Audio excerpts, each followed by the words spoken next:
sweet Bible story today, let me tell you. It's about two of my favorite people in the Bible, Joshua and Caleb. Now, the backstory may sound familiar to some of y'all out there because we've talked about it before. But today, we're going to read from the book of Joshua. That's in the Old Testament, and it's chapter 14, verses 6 through 14. See if you can find someone to read it for you. I hope you got to hear it. Now, let's backtrack a little. Y'all remember Moses, the Ten Commandments guy? Well, he and the Israelites were in seeing distance of the land God promised they could have.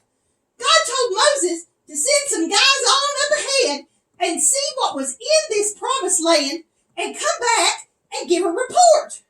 Kind of like a spy mission.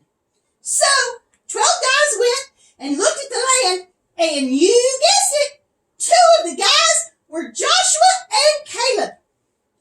And let me tell you, they saw some fine things, some mighty fine things.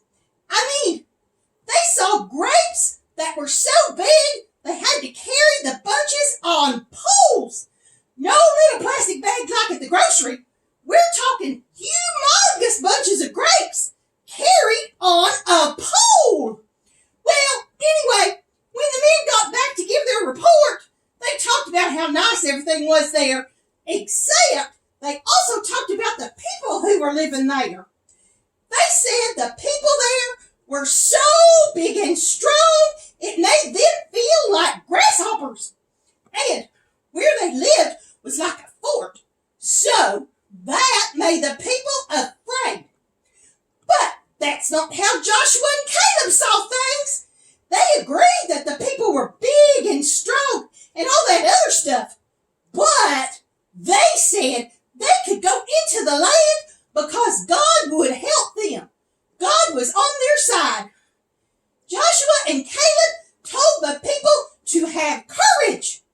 So now, here we are, like 40 years later, and you heard it. Joshua and Caleb are living in that promised land. They had the courage to plow on ahead because God had made them a promise, and we already know God keeps his promises.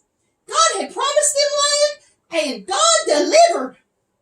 You know, courage is pretty cool. Courage doesn't mean that you aren't afraid. It means that you can do something even though it scares you.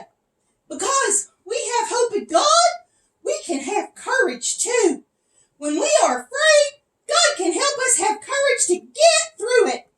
Joshua and Caleb showed courage by giving an honest report and by reminding everyone that God would take care of them.